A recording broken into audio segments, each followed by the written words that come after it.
Nous recevons aujourd'hui sur notre plateau Valérie Michon. Âgée de 54 ans, elle est maîtresse de conférences à l'université d'Aix-Marseille, notamment dans le département carrière sociale avec le parcours Ville et territoire durable. Son engagement politique a débuté il y a seulement 4 ans, en 2018, lorsqu'elle rejoint le parti animaliste. Candidate aux élections municipales en 2020 et aux régionales en 2021, elle est aujourd'hui candidate sur la 14e circonscription. Valérie Michon, bonjour. Bonjour Guillaume. Vous êtes candidate pour le parti animaliste. Vous vous présentez aujourd'hui aux élections législatives sans faire d'alliance avec par exemple l'alliance de gauche, la NUPES. Pourquoi ce choix de présenter un candidat dans les circonscriptions, y compris la vôtre, et donc de ne pas faire alliance ? Alors c'est un positionnement du parti animaliste. Comme vous le savez, le parti animaliste est monothématique. C'est-à-dire que notre rayon d'action, en fait, c'est l'animal, mais c'est également les liens entre l'animal et l'humain. Or, nous avons choisi véritablement d'être monothématique pour que la question de l'animal soit réellement la question que nous puissions mettre en avant et que les votants, ceux qui voudront en fait voter pour le parti animaliste, votent réellement en fait pour l'animal. Lorsque vous avez donc des partis comme la NUPES, eh bien la question de l'animal est réellement derrière un certain nombre d'autres sujets et nous souhaitons réellement mettre l'animal sur le devant de la scène.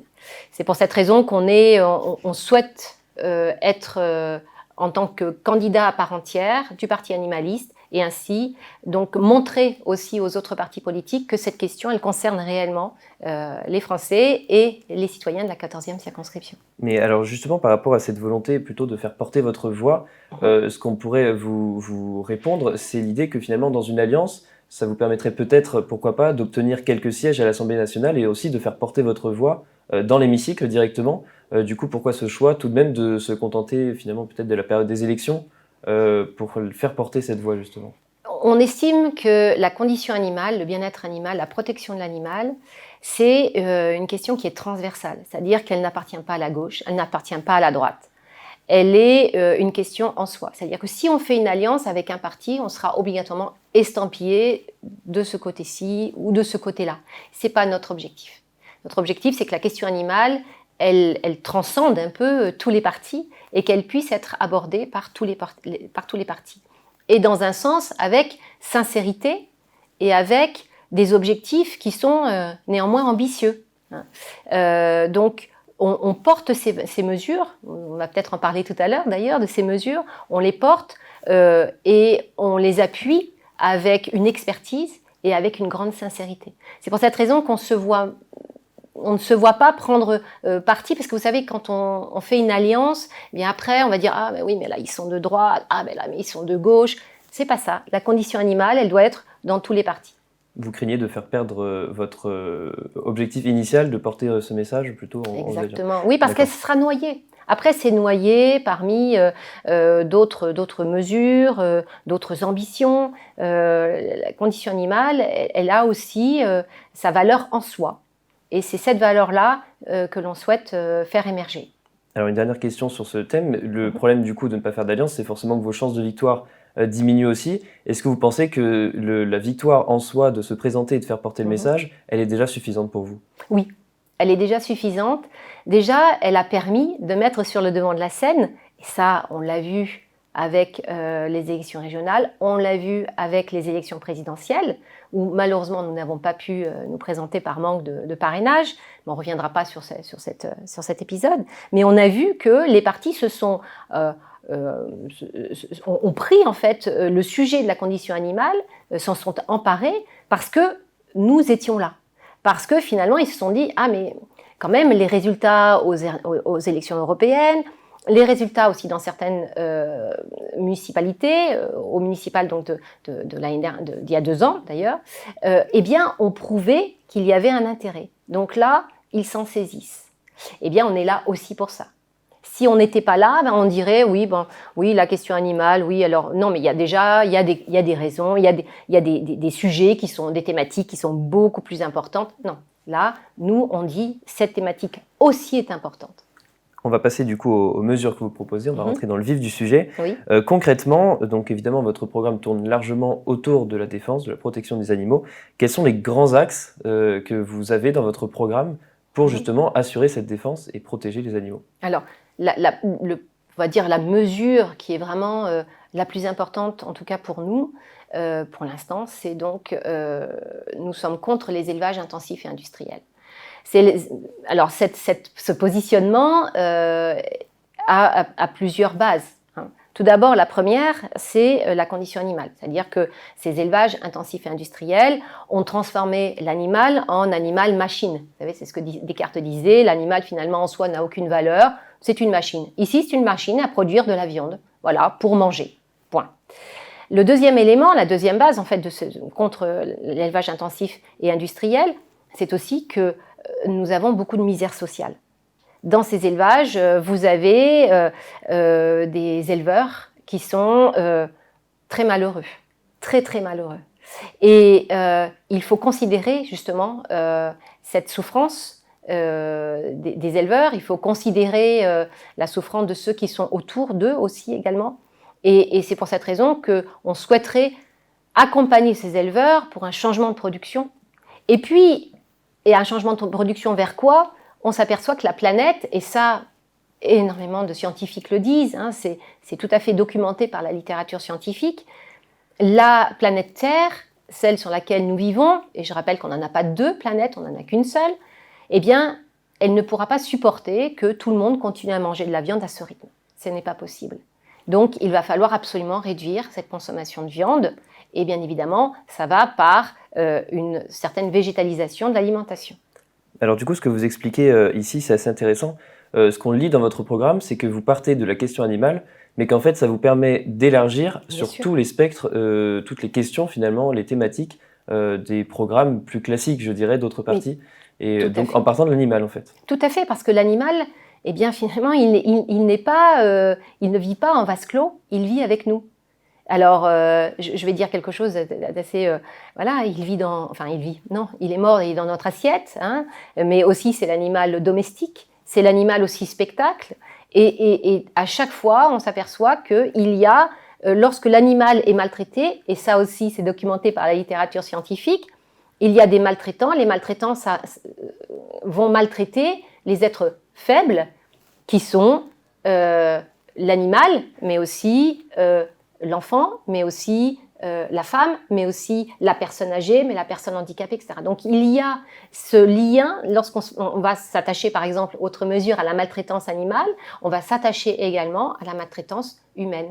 Donc il y a énormément de liens qui sont faits, et ça il suffit vraiment réellement de voir la société d'une façon un petit peu différente. Nous, on souhaite que l'humain, l'être humain, celui qui va justement être député, voit la société d'une façon un peu différente. Et quand il verra cette société d'une façon différente, eh bien, il verra les liens qui existent très forts entre l'animal et l'humain. Et c'est cela qu'on en souhaite voir.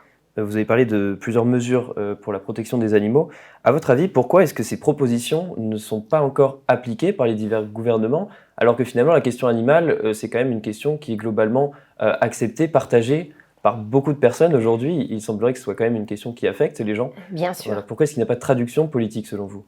Récemment, un sondage IFOP disait que pour 89% de la population française, la cause animale est une cause importante. 89%. Mais derrière, vous avez des lobbies. Vous avez ceux qui vont tout faire pour que la protection animale, le bien-être animal ne puisse pas émerger. Pourquoi pas parler du lobby des chasseurs, par exemple, hein, qui vont se battre pour que leur loisir, hein, leur passion de tuer, continue et perdure tous les jours de la semaine, par exemple. Hein. Et ils vont donc, comme Willy Schren par exemple, essayer, ou Thierry Coste, essayer d'agir en fait sur les grands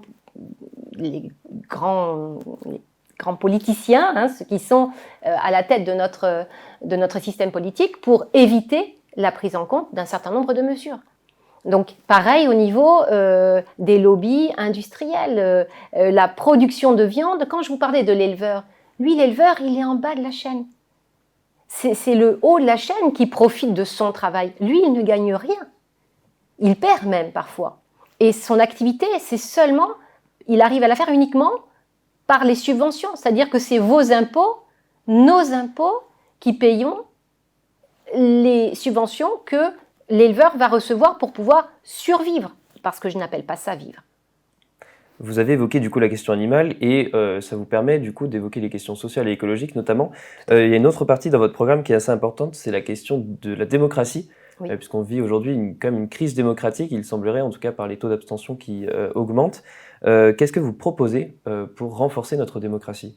Alors déjà, je pense que vous avez tout à fait raison de mettre un point vraiment sur l'abstention. Vous aviez fait un très beau petit film pour Anonymal TV en revoyant justement les législatives de 2017, en notant que justement le grand gagnant avait été l'abstention. Effectivement, à 50% si je peux préciser. Exactement, 50% d'abstention. Pourquoi ? Parce que vous avez d'abord une sorte de déconnexion entre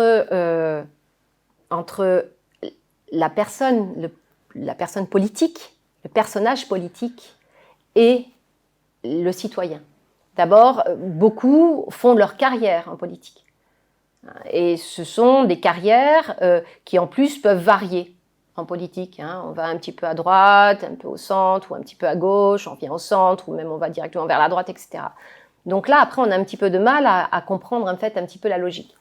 Et puis ce sont des personnes qui peuvent être un peu loin aussi des préoccupations des citoyens parce qu'ils ne vivent plus vraiment en lien avec la vie quotidienne.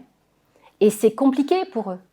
Donc, de même comprendre même la vie vraiment d'une personne. Donc, il faut aussi venir de la société civile. Et je pense que si on faisait une plus grande part, justement, à l'écoute de cette société civile, et pas seulement dans un petit, dans une petite réunion. Non, une vraie écoute. C'est-à-dire qu'on va faire participer et agir les citoyens. Alors, pourquoi aussi on s'aperçoit que les citoyens ont plus de mal à participer ? Parce qu'ils ont beau donner de leur temps, derrière, ils ne voient rien arriver. C'est-à-dire qu'il n'y a pas d'action derrière. On vous dit, on fait une étude. Ah oui, mais attendez, vous m'avez demandé mon avis. Non, oui, d'accord. Mais après, on va faire une étude.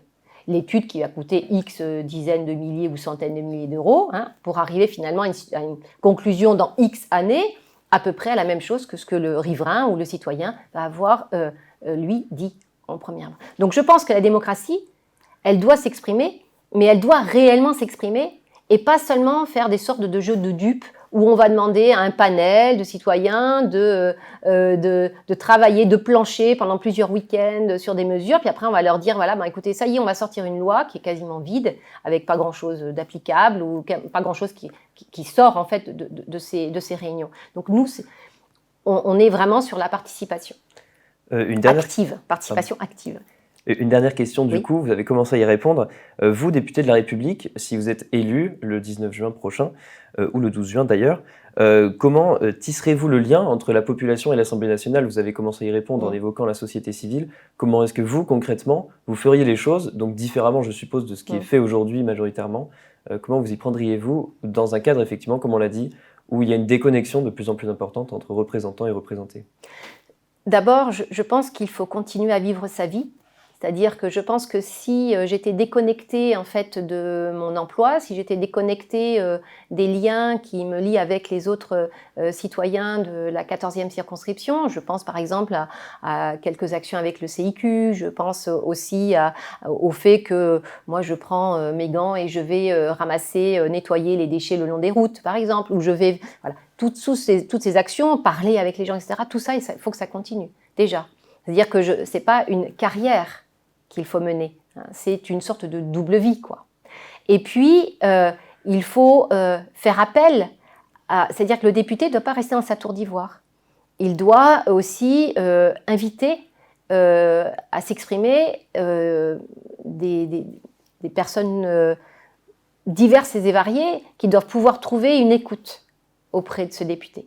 Mais il n'y a pas de recette miracle, en fait. Si vous me demandez une recette miracle, je pense qu'il faut y aller avec son cœur déjà. Je pense que c'est ça qu'il faut avoir avant tout. C'est un cœur, une écoute, et une écoute active. Il ne faut pas seulement écouter en disant « Ah mais qu'est-ce qu'il a dit ? Ah oui d'accord, il a dit ça, mais là, je peux peut-être taper sur l'autre parce que justement je pourrais peut-être me dire que ça n'est pas exactement ce que l'autre bord a fait, mais nous on a fait ça. » Voilà, il ne faut pas faire de manœuvre, il ne faut pas faire de stratégie. Il faut y aller avec son cœur. Et en tant que député, bien évidemment, les sujets ayant trait à l'animal, ce sera très important d'y participer, et puis de participer à certaines autres commissions où on peut faire entrer aussi l'animal sur un certain nombre de sujets, comme je vous le disais précédemment. Par exemple, sur les maisons de retraite, dans les EHPAD. Pourquoi est-ce qu'on n'a pas le droit d'avoir son animal? Une personne âgée qui doit quitter son logement, qui va déjà être déconnectée de son logement, etc., doit souvent abandonner son animal. C'est pas normal. C'est terrible. Écoutez, Valérie Michon, je vous remercie en tout cas d'avoir répondu à nos questions. Je remercie nos téléspectateurs d'avoir suivi cette interview et je vous donne rendez-vous très vite pour suivre les prochaines interviews des candidats des 11e et 14e circonscriptions des Bouches-du-Rhône. Merci à vous. Merci Guillaume. Au revoir.